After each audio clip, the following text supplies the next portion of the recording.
Update. Am I the a-hole for not telling my dad that my mom got married? Original post. My 17 female parents got divorced when I was 12 because my dad had a 2-year-long affair with mom's best friend. It was really shameful because mom's best friend was with her since they were 3. My mom had been pressured by dad's family that she forgives him, but instead, mom decided to divorce him. A lot of the family members actually stopped talking to my mom because of this, and some of her friends also took her BFF's side. For this reason, mom was very devastated. Over the years, she has been to 2 different therapists for the trauma she had. As for my dad, he dated my mom's best friend for a while before they broke up. That is when my dad realized he loved mom and tried everything to get her back. But my mom was stubborn and shut him off, and he was still on and off with Sylvia, mom's best friend. I had to be in this mess, especially with my dad who would always try to guilt trip me into convincing mom into getting back with him. I've heard from him things like, "I wish we were a family together. It was just a mistake. I'm willing to do anything to make amends. I want us to be a family again, but your mom doesn't want to." I had enough of it. So when I turned 15, I decided to stay with mom and only visit dad on weekends because I cannot handle his constant nagging. Also, because during that time, my mom started dating Jack, who was the father of my classmate. My dad found out and started asking questions after questions about Jack. He wanted me to spy on Jack, but I had enough of it, so I strictly told him if he doesn't stop this nonsense, I would cut him off completely. A few months ago, my mom announced that she will be marrying Jack within a few days. They got engaged that day and only wanted a small ceremony with just few family members. It was a small gathering of only 15 people, just me and Jack's son along with some close family and friends. The wedding happened in Jack's backyard. They had photographer too, but my mom only recently posted the pictures after coming back from her honeymoon. My dad had no idea because mom didn't want him to know anything. She was afraid my dad would create some drama and cause a scene. I respected her wishes. Then my dad saw those photos and called me to confirm. I said yes, my mom got married a few months ago. My dad was angry. He called me a traitor and said I was an a-hole for keeping it away. That he has the right to know which man my mom was marrying. This was the last straw for me, and I told him to buzz off. He has lost all right over mom the moment he decided to stick his junk in Sylvia. That my mom knew he was an unhinged person, so I am glad she didn't tell him. I also told him to leave us the heck alone and hung up. My mom also got messages from him which I read. They were mostly of him accusing her of breaking up our family. Mind you, he is dating Sylvia again. Now, I hear from my cousins that my dad has started to act abnormal ever since, and I wonder if I went too far with it. Now for the top comments before reading the update. Hell no, you are the a-hole. Your father and his family are huge POS. Really? Really? They wanted your mom to stay with that trashy husband even though he's a disgusting husband? You were right. He lost any right on his former wife and his precious family the moment he cheated on her. Your mom had a really hard time overcoming the betrayal and divorce, and I'm glad she finally found someone worth it. Congratulations on your mom's wedding. Thanks. I am glad she found happiness on her own. I thought she might never date again, but Jack seems like a nice guy. I am still afraid what if it turns out like dad. That sounds like a reasonable thing to be afraid of, considering what you've been through. I'm concerned it might be impacting you too much though. Do you think it might be helpful to discuss that fear with a therapist? I think it might help. It probably would, but it won't prevent it, would it? I went to therapy for my own anxiety and fears, where a lot of it stemmed from my parents' relationships growing up. It's not about preventing it, but regaining control. I still have those thoughts, but they don't consume me anymore or incapacitate me. They used to control my decisions and how I formed relationships with people. Now I can rationalize through them and move past those anxieties. He's got no business involving his child in such things, and you're right to not give in to his demands. I think you already know that, but if you need to hear it, there it is. I don't know if it is right or wrong to let your ex-spouse know if you are getting married. I don't know the protocol. I just respected what my mom asked me to do since she didn't want many people to know about the wedding. You did the right thing. The only valid reason for him to care would be knowing who is around his child. That would be his job to ask her directly, and clearly that is not why he cares. He shouldn't be asking you to report on her personal life. Now for the update. So something weird has happened. A few days ago, Sylvia came to my mom's house. I was there. She was shouting at mom and said that she's stealing her man, my dad, away from her. She literally said, "You already had your fun with him. Why can't you just leave him alone?" My mom just told her to get lost. But then Sylvia went on a rant about how much better she is than my mom, and even threatened that she would sleep with her new husband as well. My mom told her if that ever happens, she will be doing her a favor by taking the trash out, and she trusts Jack would never hurt her. Mom then threatened to call the police on Sylvia that eventually made her leave the property. As much as I hate the drama, I must say watching that wretched woman have a meltdown because my dad was still hung up on my mom is precious. Apparently, Dad dumped Sylvia again in hopes that Mom would see that he is dedicated to win her back. Who knows how long that will last. My dad also got into a fight with a random person in a bar because he was drunk. I guess he is still coping with the feeling that Mom is not going to be with him anymore. Thank God the guy didn't press charges. I had a heart-to-heart conversation with him. At least I tried to. I asked him if he is so in love with Mom, why did he cheat? And his answers were illogical. He said that as a man, it is hard to control the urges. At that time, Sylvia was flirting with him and he took a shot. He thought it would only be once and then he will dump her. But it went on for a long time. He said I won't understand it because I am not a man. A man can cheat but still love his wife and would die for his wife. He loves my mom, but he still has urges to be with other women. This conversation was going nowhere, so I didn't ask much. I just told him I hope his son-in-law doesn't treat me the way he treated my mom. He never gave me an answer to that. I still can't believe he would, to this day, think he's the victim.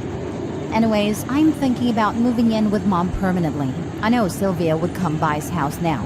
Can anyone please help me understand what it means? Because I always thought you cheat because you do not love that person. Maybe I am wrong in some way. Cheaters make excuses. That's what he's doing.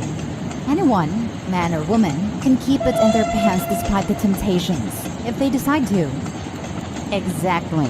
If you truly loved and cared for someone, you'd keep your clothes on around others. It's especially shameful that he did this with her best friend.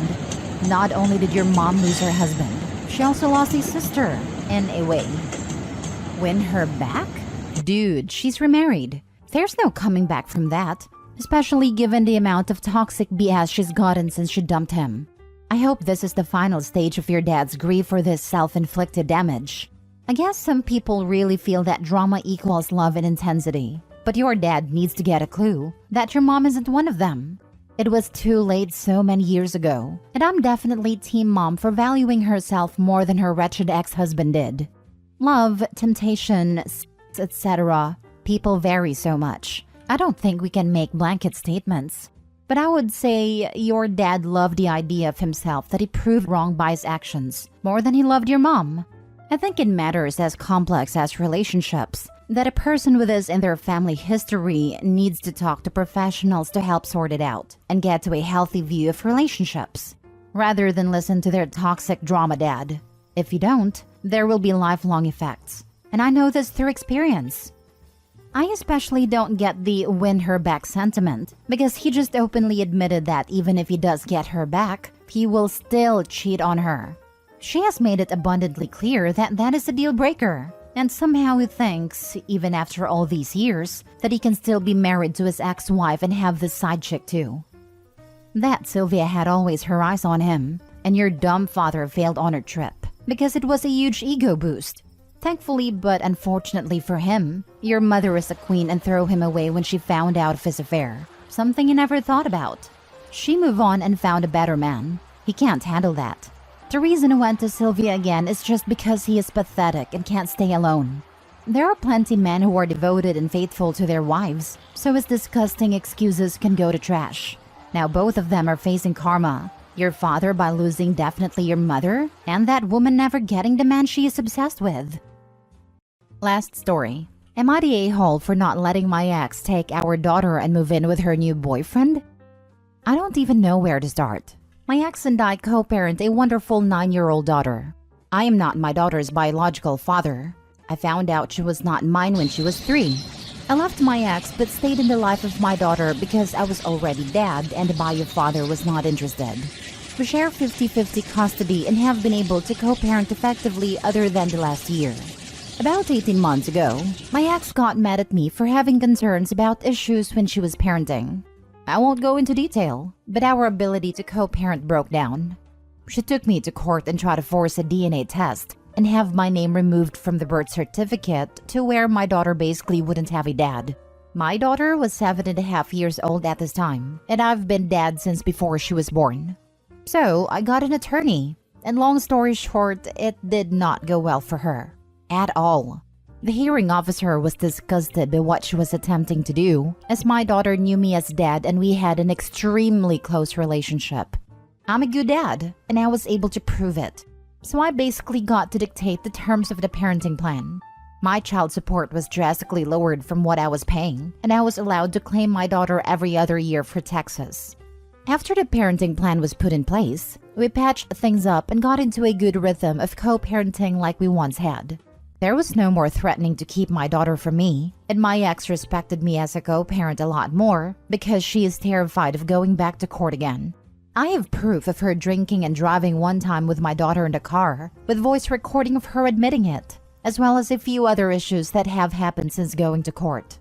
Fast forward to a couple months ago, my ex meets a guy and starts spending a lot of time with him. From what my daughter and ex tell me, he is a pretty legit guy. I have no reason to have an issue with him. I hear nothing but positive stuff about him from my daughter. Well, after dating about 8 weeks, my ex tells me that she's going to move into his house about 1.5 hours away with my daughter. This would involve uprooting her from everything she's known, moving her farther away from me and having her change schools to a much more inferior school. My ex has a terrible track record with guys and has been in several harmful relationships. One of the men beat her so bad that he was one of my state's most wanted fugitives for what he did to her. But this was all before my daughter was born. He's my daughter's biological father. I told my ex that because the relationship has only been going on for 8 weeks, she was free to move in with him, but my daughter would not be joining them, and we would have to rethink the custody arrangement to where I have primary physical if they moved forward. My ex became irate and told me that her boyfriend, who she is very much in love with, is threatening to leave her if they don't move in together because of the distance between them. That was another red flag. That the relationship is so fragile that this could cause a breakup? I'm terrified that my ex is going to get herself in a position where she lives with this guy, and there'd be violence or fighting and she can't escape. And my daughter would witness all of this. Because that's the history my ex has with relationships. Every other relationship other than ours has had violence in it. I told my ex that she would renew her lease and I will renew mine. And a year from now, if they're still together and happy, I would be willing to move to that city as well to make it all easy for everyone and our daughter. And I would not contest my daughter living there. Part of me feels like I'm being inappropriate and controlling by basically dictating my ex's relationship terms. But the other part of me feels like my concerns are legitimate. And that my daughter's life should not be uprooted for a relationship that is only 8 weeks old, in its infancy.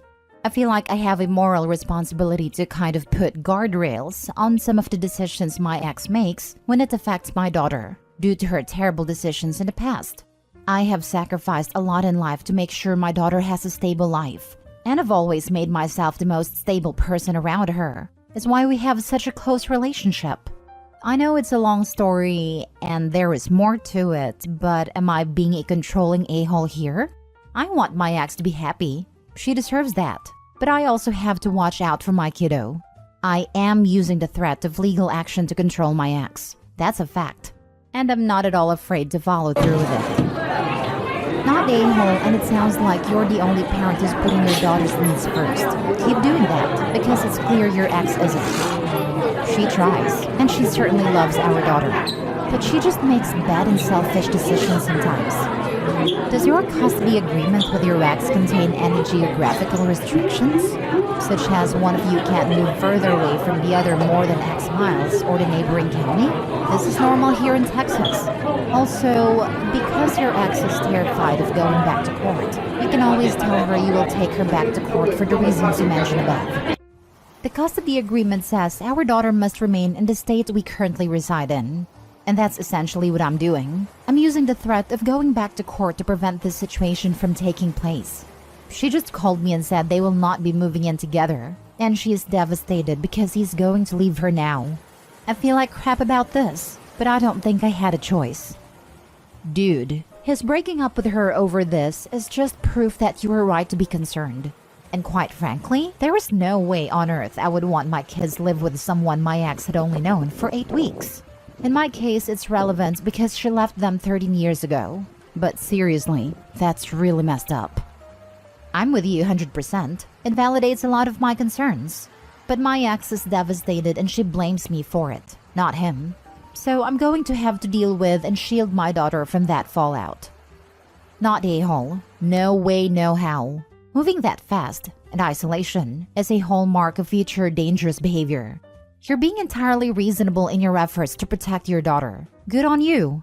You don't know this guy, and he's trying to isolate both your ex and your daughter. Don't let it happen. Go back to court if you have to. This is all sorts of wrong, and don't let your daughter be alone with him. I want to go back to court, and everyone says that. But in reality, it's not that simple. It takes 6 months to even get in front of a judge, and there will be continuances. It could be the better part of a year before we get any kind of resolution. By then, she would have already moved. On top of that, you need $5,000 to put down a retainer for an attorney. And for family court, you need an attorney. And I don't have that. I still have debt from the last time we went to court. Rent went up. I pay child support. I have to maintain a stable household for my daughter. Otherwise, how can I say, give me primary custody? Everyone says to just go to court because I'll win, and I likely will. I'm a better parent and I can prove it. But the process is expensive and long. I could put in an emergency order and get full custody before the hearing, but that's high risk. Judges hate that, and you need a damn good reason. Plus, it would hurt my daughter. She won't understand why she can't see mom. Her routine would be appended, and I can't explain the situation to her why I'm doing what I'm doing. Because that would be parental alienation and hurt her further. That's why the threat of court is sometimes more effective than actual court. None of this is simple.